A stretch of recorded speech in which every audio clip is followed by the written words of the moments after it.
Sebelum diangkat menjadi Kapolsek Kradenan pada 12 Desember 2022 lalu, Umbaran Wibowo sempat menjadi Kanit Intel Polres Blora.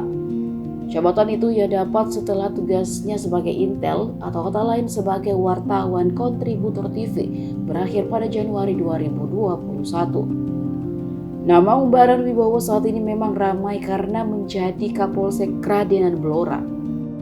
Sebab Umbaran Wibowo ternyata Intel yang ditugaskan atasannya sebagai wartawan.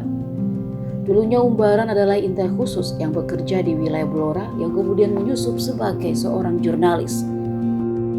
Ibtu Umbaran bukan karyawan tetap TVRI, melainkan seorang kontributor.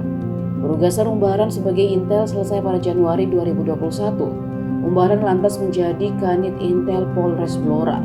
Setelah itu, Ibtu Umbaran Wibowo diangkat menjadi Wakapolsek Blora.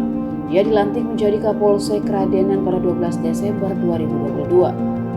Kabid Humas Polda Jawa Tengah AKBP Iqbal Al-Qudusi menjelaskan, meskipun dikecap habis-habisan, Ibtu Umbaran tidak akan dicopot dari jabatannya sebagai Kapolsek Kradenan.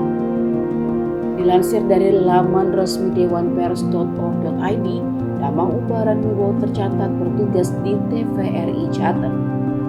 Nama Umbaran Wibowo tercatat sebagai wartawan media. Artinya Ibtu Umbaran Wibowo lulus sebagai wartawan media di Dewan Pers pada tahun 2018. Berdasarkan data tersebut, Ibtu Umbaran Wibowo lahir pada tanggal 19 Oktober 1984.